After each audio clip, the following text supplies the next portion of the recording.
Hello, ഇന്ന് ഡോൺചേട്ടൻ്റെ birthday ആണ്. അപ്പം ഞാൻ സർപ്രൈസായിട്ടൊരു കേക്കൊക്കെ കട്ട് ചെയ്യാമെന്ന് വിചാരിച്ചു. രാത്രി ഇപ്പോൾ കറക്റ്റ് 12 മണിയായി.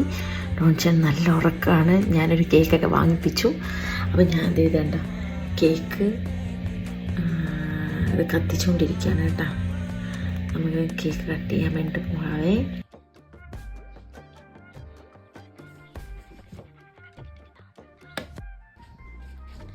അപ്പേ അപ്പേ അപ്പേ അപ്പേ ഹാപ്പി ബർത്ത്ഡേ അപ്പേ. കേക്ക് നോക്കാം. എനിക്കപ്പേ അതൊക്കെ ഞാൻ ഒപ്പിച്ചു. എനിക്ക് മക്കള് രണ്ടുപേരും കിടപ്പുണ്ട്.